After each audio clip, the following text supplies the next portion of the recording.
Hi, so today I'm going to be making a special recipe that I used to make with my mom and my family all the time, and it's a Greek recipe and it's called spanikopita, and it's also known as spinach pie. So it's basically so you mix a combination of spinach and leeks and mint and feta cheese in a bowl with eggs and other ingredients. You put it all together in a bowl, and then that's the filling, and then you put it in the little phyllo pastries, and you put it like olive oil on the phyllo pastry, put it on the phyllo, and then you make little pies, put more olive oil on it to cook it, and then you put it in the oven and it tastes amazing. So I'm going to show you how to make that recipe today so you can have an idea of what it's going to turn out to look like. So we have all the ingredients set out already, ready to go. So now what I'm about to do is start prepping the vegetables, because I have to have a frying pan ready, which is already turned on low heat, and I'm going to be cutting all the leeks, because you have to cook the leeks with a little bit of margarine for like, I don't know, for 5 or 10 minutes until they're nice and soft. So they have to be cooked beforehand so that when they're in the pies, then they're already pre-softened. So what our first step is going to be doing is going to be prepping the vegetables. So I'm going to cut all the leeks, and then we're going to start to wash, which is very important. You have to wash all the spinach, and you have to get the biggest bowl that you have, because you're going to have the whole thing is going to be filled with ingredients.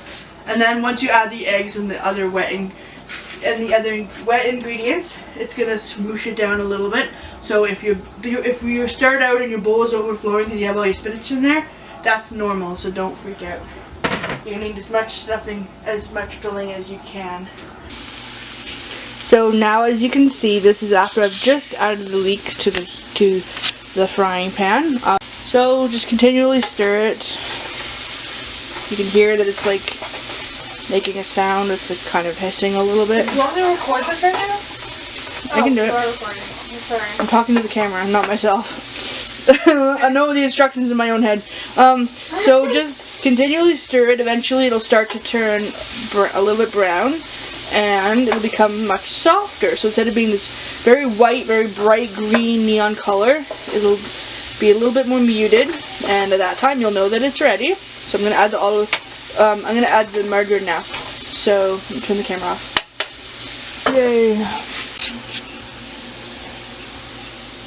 So as you can see, I've just added butter. I was going to add base cell olive oil margarine, but today I decided I'm going to do a treat, and I'm going to add butter instead, because I rarely buy butter. Pretty much only buy butter for two things: turkey dinner and spanikopita. So this is what I'm doing. See, it's nice and melty. Woo, it's pretty. It's getting nice and cooked. Yum. So I'll show you what we're doing in the meantime. While this is cooking, time management is very important. So my awesome assistant here, she is cutting the mint. This is what the mint looks like, nice and fresh. This is what the mint looks like after I cut it. Fresh mint is best for this recipe if you can afford it. Don't use this part. That's the stems. You cut the stems right off because they're nasty. I hate stems in my spinach pie. But obviously if you like stems in your pie, that's fine. You can do that. You know, this is like a basic recipe. You can change it up however you like. This is just the one that I was always taught how to do it this way, because that's how my mom always cooked it. So whatever. So you put everything in the bowl when it's ready. That's the main bowl. So all of that mint is going to be cut up for the dinner. And in the meantime, while the food is still cooking, then I'm going to be cutting up the feta cheese, because we have a lot of feta, and then that's going to go in the bowl, and then I'm going to add the spinach in a minute. So here we have the finished product of the cooked leeks in the butter. It's not completely brown like I have done in the past. I just did it a little bit brown on the bottom, but it's definitely nice and soft. So see how I stirred? It's got like, it's not like it was before. It's much mushier. It's definitely cooked now. It's easier to stir. It looks really good. I've already turned the heat off. I'm actually just stirring it for the sake of the video to show you. It's already done. So this is the bowl that we have so far. So here we have the little mint that is being cut still. And this is the feta. So you can use as much feta as you want. What I did is just cut it into little pieces. So they're approximately this size. Oh, you can't even see it. They're approximately that size. Oh, I still can't see it. What the hell? Approximately that size, just like little chunks. You can do it however, whatever shape you want. Just do a whole bunch of feta. It'll taste amazing. So now I'm going to add the cooked leeks into the bowl, and then I'm going to add some eggs and smoosh it around, and then I'm going to add the spinach. So we're almost ready to start wrapping up these pies.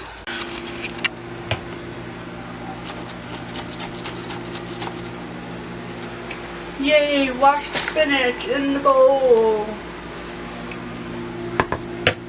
Here, you know what, give me the camera. Yeah, I'll be doing it. So she's now washing the spinach to put it into the You don't have camera, don't. She's putting the organic spinach that we bought special for this recipe. You don't obviously have to buy organic. You can buy whatever the hell you want. I bought it on sale. It's on sale from Walmart. Thank Walmart. And so she's washing the spinach, and then she's putting it into the bowl. And oh look, our margarine is now melted for the phyllo pastry. Good timing. Alright. So here we have a bowl, and all I've done is basically just put about 2 tablespoons of margarine into the bowl, and I melted it in the microwave for 45 seconds. So that is part of what we're going to be putting on the phyllo pastry with a little brush, but we're going to be adding olive oil to that. So here we go. Got some olive oil, and I'm going to pour some in and then stir it around, and that will be what we're gonna brush with a little tiny brush onto the stuff. So we mix it together, chug a lug a lug. That's too much shit. Anyway, so I was not paying attention and I just poured double the amount that I needed. So whatever. So now we have a lot of extra sauce that we can use for something else. The recipe that I'm using is on my mother's, and I have totally forgotten what other stuff I'm supposed to put in this. So this is awful. And it really sucks. So I have the huge ass bowl of stuff, and I'm going to be adding, this is like overflowing just like I said it would. I'm going to add the eggs, and then we're going to wrap it up because I can't remember what else is supposed to go in there. Thankfully to my sister, she looked up the recipe online, and it requires black pepper and parsley. So right now we're just mixing up the stuff in the bowl. So we add lots of pepper, whole shit ton. Oh fuck, I just hit my elbow. And I don't even know if we have parsley, so I don't think we do. No parsley. And then we smoosh all the stuff. You want to see me smoosh all the stuff together in a bowl? Let's see what it's going to look like. Oh boy, it's going to be terrible. Freaking eggs and shit in there. And the stuff keeps falling out everywhere. Oh my god, it's so gross. I hate this part. Oh my god, that's not sticking together. It's supposed to stick together. Okay, so eventually the spinach is supposed to get wet, and then it will combine nicely, but it's not working. Oh my gosh.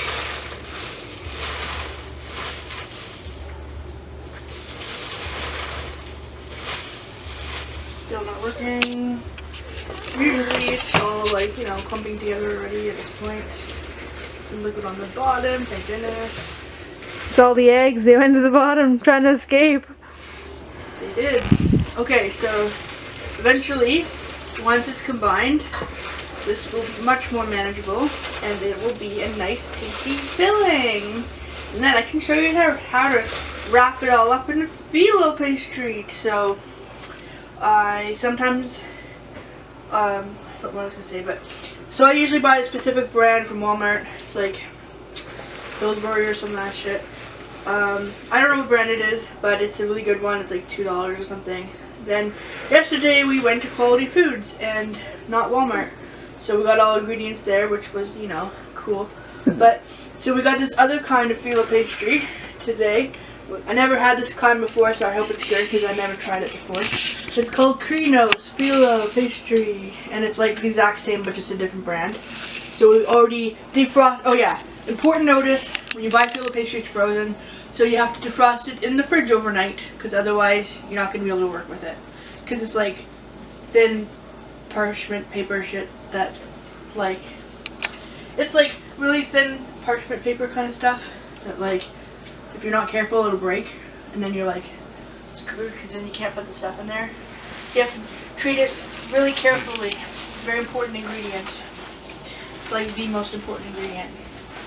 So how does it feel? It feels like squishy sensory hell. It's so nasty. God, looks it's gross. Okay. I know. Oh, well, it's fine, but like it just feels like wet sand sticking to my skin. So gross. What's in the oven? Oh, I have to put the oven on for the pie. Okay. Okay. So we can put the pie in. So, okay, it's starting to squish together a little bit. It's starting to stick together. Yay! It's getting all everywhere. It's so gross. Oh my god. That's normal. And soon we will have some nice tasty pies. And then all of this will be worth it. So we have some on the bottom. We have all the leeks and the eggs. That we need to make sure it's all combined. So try to get in the middle. Yeah, reach all the way down to the bottom. Ugh. Gross. And bring it up like you're kneading dough or something in a bowl. And just keep squishing it with your clean hand. Oh yeah, make sure you wash your hands first because that's to be gnarly if you didn't. Which I already need to wash my hands. And keep squishing the filling until it's adequate. You can technically do this with a spoon, but like I've tried that before. It doesn't work. It just takes forever. So the best version is to do it. Ew. The best version to do it is just with your friggin' hands. Saves time because the bowl is ginormous and overflowing. So keep squishing the food together like a weirdo. So gross. Look at the camera. That's what it's supposed to look like, wet and clumpy and all sticking to everything. So that's a good, pretty much good texture. That's how it's supposed to look. It's all wet and slimy and nasty. And you know you got some nice stuffing. Good stuffing. See, it's how wet and slimy spinach. This is covered in egg yolk and shit. So slimy and gross. Okay, now my hands are really gross. Ew! Okay, so that part's done. And then I'm just going to prep the phyllo pastry and we can start rolling up these pies. Okay, and done. Okay, you ready? Okay, so now this is done. I have just washed my hands because they were really gross and covered in nasty shit. And I've opened the box of phyllo pastry. So this is what it looks like when it comes out. It's a tube of paper in plastic. So what you want to do is be very careful always because this stuff is breakable. So hope I don't wreck it. Oh, I've done it before. Okay, slowly, carefully open it up. You're unrolling it? I'm opening the plastic on the down the side of the plastic, so I can take this whole thing out in one go. Very carefully. Yeah, it's very expensive. Well, it's not. It's like $3, but you know, whatever. Okay. I hope you don't rip it after we just waited all night to use it. I know, that's the thing. If I screw this up, I only bought one box. So if I screw it up, I have to go and buy another thing of phyllo pastry, and then defrost it another for the full 24 hours, and then use it. So it's like this better work. All right, let's try it. So you have to slowly unwrap it. See, it's in like parchment paper. So you want to be really careful. Which I'm a klutz, so I hope I don't break it. Unroll it. Unroll it. Keep unrolling it.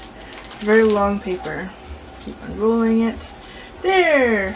Now you can take the paper off. You don't want to eat the paper. Yeah, this is just not garbage. rice paper. This is just to keep it from sticking together and to keep it safe and all that stuff. Garbage! Okay, so I'm new with this, Bonnie. So what you can do is you can have huge ones. It's fine, Polly. Chill the fuck out. You can have huge ones, which are like this big, or you cut them in half. Yeah, you could take a knife or scissors or whatever you have on hand, and you can take it, and very carefully, if you lift up, where is it? This side here, you would be able. Do you want me to cut it or no? Yes. Okay.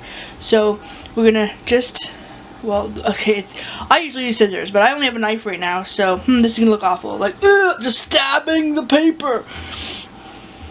Okay, this is awful. Very dramatic. Julius Caesar, stab 27 times. Okay, so. Have to unfold it and cut from there? Well, yeah, actually, pretty much once it's cut, it just rips because it's so fucking. Oh, okay. It's very fragile paper. Okay. It just keeps ripping. So you have to be careful. Also, another thing to be very mindful of when you use phyllo pastry, it dries out really quickly. So once you've unboxed it, you have to like use it right away, because if you let it just air dry in the room and you're doing this and that, and then oh look, you come back to it and it's just like dry ass paper, and then you can't use it. As hard as a rock? Well, like you might not be able to see it on video, but it's paper, but it's like moist. So it feels like dough, like damp paper. So it's like pretty easy to use. But once it's getting dried out, good luck rolling stuff, because you'll never get it rolled properly because it's so dry. So let's see how this goes. So I'm gonna do 2 of them. Oh, that's 3, I think. So let's see, 1, 2, 3. So what I'll do is to show you an example. So you have it on the plate. So this is plate sized, and there's actually 2 pieces together, because after I've cut it, there's a whole bunch of pieces now. There's like, I don't know how many, a lot. So you have 2 of them together because layers is nice. Have it nice and flat. So you're gonna take your like oil and margarine mix. Make sure it's all mixed together. You've got this little brush, just like this. Don't want too much. You wipe off the excess on the side, and then you start to. Okay, I didn't have enough. So start to brush it, the whole thing. Just gently, lightly. Try not to rip it. You know, whatever. Brush the whole thing, just like that. Go down the sides a little bit. I'm not using enough oil. Go down the sides. So you want the whole thing corner to corner wet? Yeah, not like super wet, like damp. Just like a little bit of oil, because when you cook it, you don't want it to dry out. You want it to be oily, because that's just what phyllo pastry needs to be like. So this is now the inside, and now you're gonna be able to take this or a fork or whatever you have on hand. Use your hands. So you need clean hands. And take a certain amount, and you're going to... Not a huge amount because we cut it in half, so... Thanks, science person. I'm explaining. So so you take a certain amount, like that, which is probably too much. You put it in the corner. So you still have a little triangle right here, just in this section. And then you have these, like, so all the 4 corners are obviously exposed. So the first step is to make sure it's all tucked in there. Take this corner and wrap it over the top. See, I've used too much. Ugh. Ugh. So it's supposed to pretty much cover it. So now, slowly start to roll it, see? Like that. And then you roll it again. You're rolling it towards that corner. Roll it again. So some people, you can tuck in the corners now, or you can tuck them in at the end. I usually tuck them in now. So you can do both. There are many ways to create the spanikopita. This is the way that I do it. Just looks cool and tastes amazing. So when you're done, you have a little package just like this. That's the top. Flip it over. This is the bottom. It's just easy to hold, because when it's cooked, you'll be able to eat it really easily. You can hold it in your hand. So when you're done, you go over to this little tray like this, and you put it in the tray, just like that. And then as we make each one, we'll keep putting them in the tray like this, and then put some here, and then we'll take the same little brush and we'll brush the little bit of oil on the top, and do that for both trays, and then put them in the oven. So some of them look a little bit different because we started out and we had all these little tiny ones like this and this one, and we were using two pieces for the filo pastry. So now we're running out of filo pastry. So but we still have lots of spinach. Yeah, we have so much spinach, and look, we have like that much filo pastry left. Oh, right. No, there's more underneath. That's why. Okay. Oh, that's why. All right. So we have enough. Okay. Okay. This is the one that's ready. This tray is ready now. So it's about to go into the oven. So we take the bowl and the brush, and we do the same process as we did on the inside, because we don't want them to get burned and dried out. We want them nice and crispy. So you just take your little brush, dab some oil, and you brush the tops so that they don't dry out and get gross. They will be definitely oily and not very good for you, because you'll probably gain weight if you eat a lot of these in a row.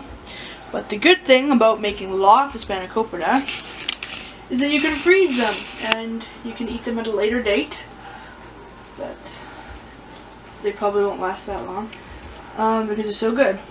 Also, you can put them in the fridge in a container or a covered bowl or something so they don't dry out, and you can continue eating them for the next like 3 or 4 days, because there's no meat in this recipe. It's literally just like cheese and leeks and spinach. So you don't have to worry about the meat going bad or anything, because it's super awesome. Yay, so this part's done, and it's going into the oven. So it's going to go in for about half an hour, give or take, until basically it smells ready, and then you're like, oh yeah, nice and brown on the top, and then you take it out and eat it. So it goes into the oven. Done. Okay, let's make some more. Okay, so we have cooked all of the spinach pie. We did it in 3 separate trays. So they tasted amazing because we just ate a whole bunch of them, and they were so good. So I'll show you what they look like. This is the first one that we did. We actually had some really tiny ones on the side here, and they're so cool. They taste amazing. That's the finished product. This one we had in there for a few more extra minutes. So you see how they're nice and brown on the top? That's exactly how they're supposed to be. When you bite into them, they're just so delicious and amazing. And we do have the last batch here, which is a little bit runny, only because the bottom of the bowl had lots of liquid left on it. So the egg kind of ran out on the sides, and then we also ran out of filo pastry, so they're like jam-packed with liquid. So it was really gross and wet. But they still taste good. They're just, sometimes, you know, you have a lot of eggs and liquid from when you have the washed spinach and stuff in the pan, in the bowl still, but it tastes amazing. So now these are just cooling off, and because we've already ate them hot because they're so good, then when these are cooled off in about 5 more minutes, then we're gonna put them in the freezer. So we can either put them in an airtight container, or we can actually just put them in baggies. We've done both before and they work quite well. As long as it's airtight, it's all good. And ta-da! Spinach pie! It tasted amazing. I love it. But we can only make it 1 to 2 a year because it's kind of an expensive recipe. So, ta-da! Hope you like my video. Bye!